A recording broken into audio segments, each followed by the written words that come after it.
नमस्कार, स्वागत है आपका। आप देख रहे हैं प्राइम टीवी। करते हैं शुरुआत देश और दुनिया की तमाम खास खबरों के साथ।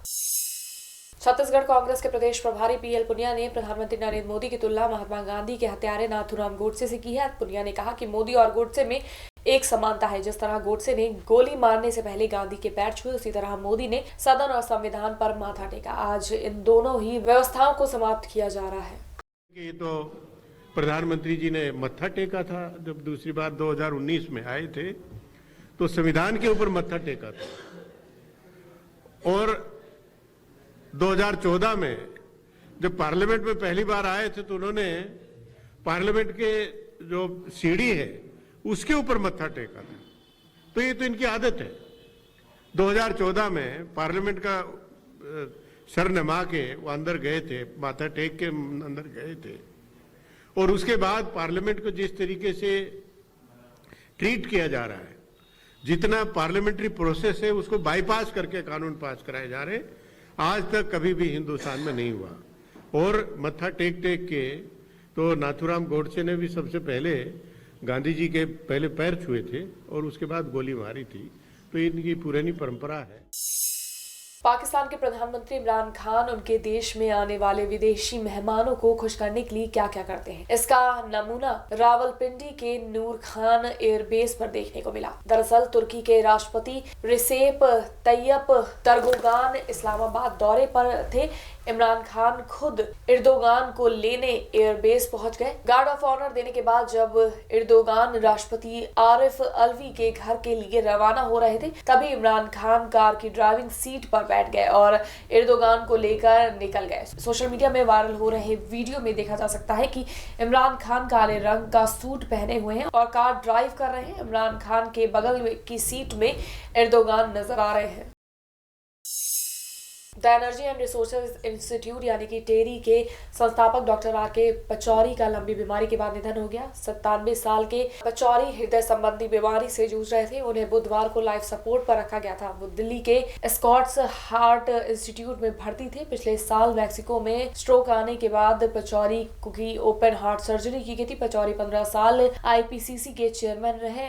उन्हीं के कार्यकाल में संस्थान को नोबेल शांति पुरस्कार मिला। केंद्रीय गृह मंत्री अमित शाह ने कहा कि दिल्ली विधानसभा चुनाव के प्रचार के दौरान भाजपा नेताओं को गोली मारो और भारत पाक मैच जैसे बयान नहीं देने चाहिए। तय शाह ने कहा कि इस तरह के बयानों की पार्टी ने भारी कीमत चुकाई है। हमारी पार्टी ने इस तरह के बयानों से खुद को दूर कर लिया था। दरअसल दिल्ली चुनाव के दौरान भाजपा प्रत्याशी कपिल मिश्रा ने कहा था कि 8 फरवरी यानी वोटिंग के दिन दिल्ली में भारत पाक मैच जैसा नजारा होगा। केंद्रीय मंत्री और भाजपा नेता अनुराग ठाकुर ने एक चुनावी सभा में गोली मारो के नारे भी लगवाए थे। जम्मू कश्मीर के पुलवामा में CRPF के काफिले पर हुए आतंकी हमले की आज पहली बरसी है। इस हमले में CRPF के 40 जवान शहीद हुए थे। इस अवसर पर गृह मंत्री अमित शाह और रक्षा मंत्री राजनाथ सिंह ने शहीद जवानों को श्रद्धांजलि दी। पूरा देश उन शहीदों को सलाम कर रहा है। गृह मंत्री अमित शाह ने लिखा, मैं पुलवामा हमले के शहीदों को श्रद्धांजलि अर्पित करता हूँ। भारत हमेशा देश के वीरों और उनके परिवारों का शुक्रगुजार रहेगा, जिन्होंने मातृभूमि की संप्रभुता और अखंडता के लिए बलिदान दिया। पिछले साल पुलवामा में हुए आतंकी हमले में हमारे 40 जवान शहीद हो गए थे। आज पुलवामा आतंकी हमले का 21 साल पूरा हो गया है। देश भर में शहीदों को श्रद्धांजलि दी जा रही है। इसी हमले में कन्नौज का भी एक जवान शहीद हो गया था। यहाँ शहीद के परिजनों ने उन्हें श्रद्धांजलि दी। इसी के साथ ही परिजन सरकार की ओर से किए गए वादे के पूरा न होने पर नाराज है। बता दें कि सरकार की तरफ से शहीद के परिवार को हर तरह की मदद का ऐलान किया था, लेकिन परिजनों के मुताबिक अभी तक उन्हें कोई मदद नहीं मिली है। हर जगह विकास हो रहा है। लगभग हमारे 44 जवान शहीद हुए थे, लेकिन कन्नौज जिले में ही सिर्फ ऐसा क्यों है कि यहाँ कोई काम नहीं हो रहा है। बरसी के प्रोग्राम पर शासन ने इस तरह से उस शहीद स्थल को बेइज्जत किया है, जिसको कभी भी नहीं भूला जाएगा। ना तो उनके नाम से पार्क बना है, जगह मिली आवंटित हुई है, ना तो उनके नाम से टंकी आई है, ना द्वार बना हुआ है, ना उनकी मूर्ति लगाई गई है। और प्रधान से DM से SDM से सब जगह जाके मैंने सबसे गुहार लगाई, किसी ने मेरी बात नहीं सुनी। फर्रुखाबाद आरटीओ कार्यालय से एक बड़े भ्रष्टाचार का मामला सामने आया है। यहाँ के एआरटीओ डग्गा मार बसों का संचालन करने वालों पर कुछ ज्यादा ही मेहरबान दिखाई दे रहे हैं। मालूम हो कि कन्नौज के बस सड़क हादसे में तकरीबन 15 से ज्यादा लोगों की मौत हो गई थी। हादसा जिस बस से हुआ वो विमल चतुर्वेदी नाम के माफिया की थी। अब जब प्रशासन से उसके खिलाफ कार्रवाई करनी चाहिए तो उसने एआरटीओ की मदद से आरटीओ कार्यालय से बसों की फाइल गायब करवा दी। इस बारे में डीएम ने भी पल्ला झाड़ते हुए कहा कि जांच कर कार्रवाई की जाएगी। करीब 83 फाइलें हैं जिसमें जो बॉडी बनाते हैं उसका स्ट्रक्चर होता है, उसकी जो है पत्रावली गायब हुई है। ये आप बता रहे हैं, मुझे बहुत जानकारी नहीं है। कोई मैं इसको दिखवाता हूँ कि क्या बात है, मैं बात करता हूँ।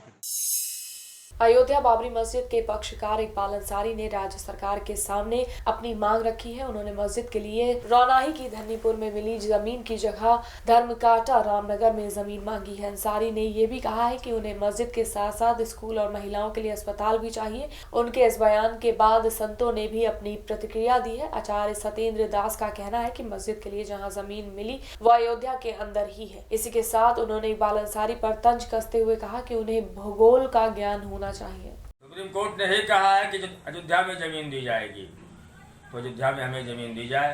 हम उसके लिए हम जो है शासन है, प्रशासन से सबसे मांग कर रहे हैं कि सुप्रीम कोर्ट ने जो कहा है वही होना चाहिए। कोर्ट ने कहा अयोध्या में 5 एकड़ जमीन दी जाए। हम तो ये भी कहते हैं कि 5 एकड़ से जमीन कम भी पड़ती है तभी भी हमको दी जाए। इसलिए अयोध्या में सारे जात के देवी देवता विराजमान है। हमने केवल मस्जिद बनाने की बात नहीं कही है, उसमें एक महिला हॉस्पिटल भी है और एक स्कूल भी है और हिंदुओं के लिए धर्मशाला भी है। हम जो है हिंदुस्तान में हिंदू और मुस्लिम की जो है एकता चाहते हैं। हमें चाहते हैं कि हिंदुस्तान जैसे हिंदू मुस्लिम सिख ईसाई सारे लोग आपस में भाई भाई हैं, सबका सम्मान होना चाहिए।